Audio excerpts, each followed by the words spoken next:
Hello সবাইকে, দেখতেই পাচ্ছ ঝুড়িতে কি আছে। মাটির হাঁড়ি, ধূপটি, কলসি আর অনেক ছোট ছোট প্রদীপ।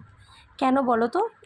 যেহেতু আমাদের বাড়ির বড় মায়ের পুজো আর মাত্র কিছুদিন আছে, তাই এগুলো কিনে নিয়ে আসা হয়েছে। দেখো আমি এগুলো তো ফেব্রিক করব। দেখো মাটির হাঁড়িতে ফার্স্ট ফেব্রিকটা করব। দেখো আমি এদিকে সব রেডি করছি, আর এগুলো আমি প্রথমে ধুয়ে রাখছিলাম, কারণ কি এগুলো নয়তো পরে ফেব্রিক করতে অসুবিধা হবে। তো দেখো ধুয়ে নেওয়ার পরে আমি একটা কাপড় দেখলাম মুছলাম, কারণ কি একটু বালু বালু লাগছিলো তাই। তারপর দেখো ধোয়ার পরে একটা বাটিতে আমি কিছুটা লাল ফেব্রিক গুলিয়ে নিলাম। আর দেখো আমার মামা প্রথমে বলছিল যে এটাকে মানে এই হাঁড়িটাকে সোজা করে রেখে তারপরে করতে, তো আমি সেটাই কিছুক্ষণ দেখলাম। তারপরে দেখো মামা দেখালো আমাকে যে এইভাবে করবি তাহলে হাতে লাগবে না।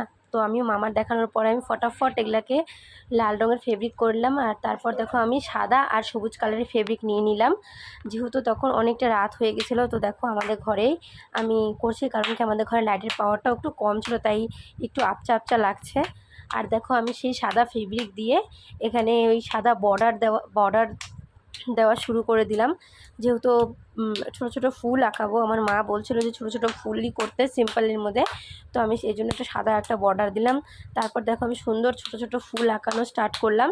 আর দেখো এরকম করতে করতে আমার 3টা ফুল আঁকা মাকে দেখালাম, তো মা বললো যে এইভাবেই কর, ভালো ভালো লাগবে। তারপরে তারপরে দেখো এখানে আমি এখানে বসে বসে এইভাবে ফুলগুলো আঁকছিলাম। আর অনেকটা রাতই হয়ে গেছিলো, প্রায় তখন কি বলবো 11:30টার মতো বাজে। আর দেখো এরকম করতে করতে আমি পুরো হাঁড়িটা কমপ্লিট করে নিলাম।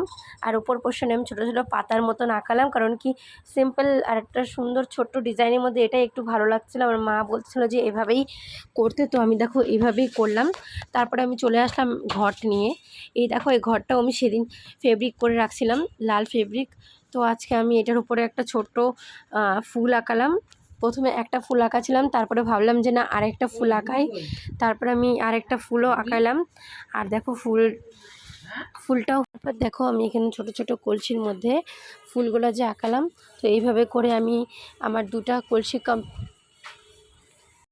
এইভাবে করে আমি 2টা কলসি কমপ্লিট করলাম। আর দেখো তখন প্রায় 2:30টার মতো বাজে। দেখো এইভাবে করি আমি আস্তে আস্তে আমার 2টা ঘট কমপ্লিট করে নিলাম। কমপ্লিট করার পরে দেখতে পাচ্ছ ভালো লাগছে দেখতে। তারপরে দেখো আমি কুলা আর চালনটাকে এরকমভাবে সাদা ফেব্রিক করে নিলাম, কারণ কি ফেব্রিকটা শুকাতে তো টাইম লাগবে, তাই আমি ফেব্রিক করে নিচ্ছি। করার পরে দেখো এই যে কুঞ্জ হাঁড়িটা দেখতে পাচ্ছ, এটাতেও আমি লাল বর্ডার করে নিলাম। তারপরে দেখো এই বর্ডারের উপর দিয়ে আমি এখন ফেব্রিক করা শুরু করব। সেম ফুলই করব, মানে যেরকম আগের কলসিতে করছি এখনও সেরকমই কলসিতে আঁকাবো। দেখো করতে করতে আমার এই কলসিটাও হয়ে গেল, কারণ কি 2টা কলসি আমি সেম রাখছি, কারণ কি দুটাই মায়ের দুপাশে থাকবে। আর দুটাতেই হচ্ছে নাড়ু, মুরখি, মোয়া এসব থাকবে।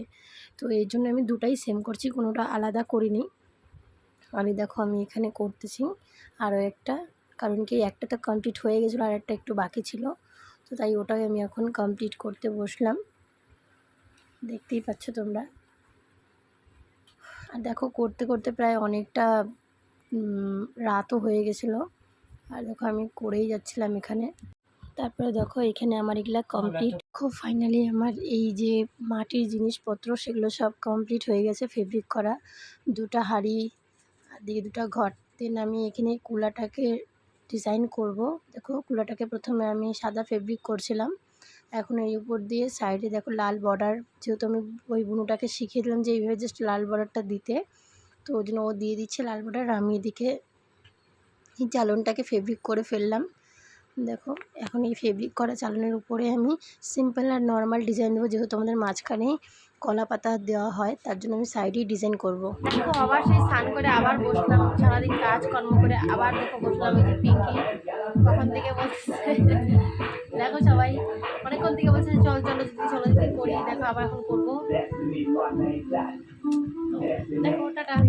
দেখতেই পাচ্ছ এবার আমি কুলাটাতে একটা সিম্পল ডিজাইন করব, যেহেতু আমি বুনুটাকে দেখাই দিয়েছিলাম যে এইভাবেই একটা সুন্দর সিম্পল ডিজাইন কর, এইভাবে ব্যাস তাহলেই হবে, কারণ কি বেশি জিনিস ঝিবিঝিবি করলে না ভালো লাগে না। তাই সিম্পলি একটা ডিজাইন, আর এর মধ্যে যেহেতু কলা পাতাও থাকবে তার জন্য বেশি কিছু আমরা করব না। আর এই দেখো আমার সিম্পল ডিজাইনগুলো সবগুলো। তো দেখতেই পাচ্ছ আমার চালন, কুলা, মাটির জিনিসপত্র সব কমপ্লিট। আর ফাইনাল তোমাদেরকে দেখাবো। তো আমার এই যে ফেব্রিক করা ভিডিওটা তোমাদের কেমন লাগলো, লাইক কমেন্ট শেয়ার করে আমাকে অবশ্যই জানাবে। এটা হচ্ছে আমার ঠিক মাটির জিনিস নিয়ে ফেব্রিক করা একটা ব্লগ। তারপরে আসবো আমার পূজা নিয়ে, মানে বড় মায়ের পূজা নিয়ে একটা ব্লগ, সেটা পরে তোমাদের সাথে শেয়ার করব। সেই ফেব্রিক করা ব্লগটা এতটুকুই। তো টাটা বাই সবাইকে।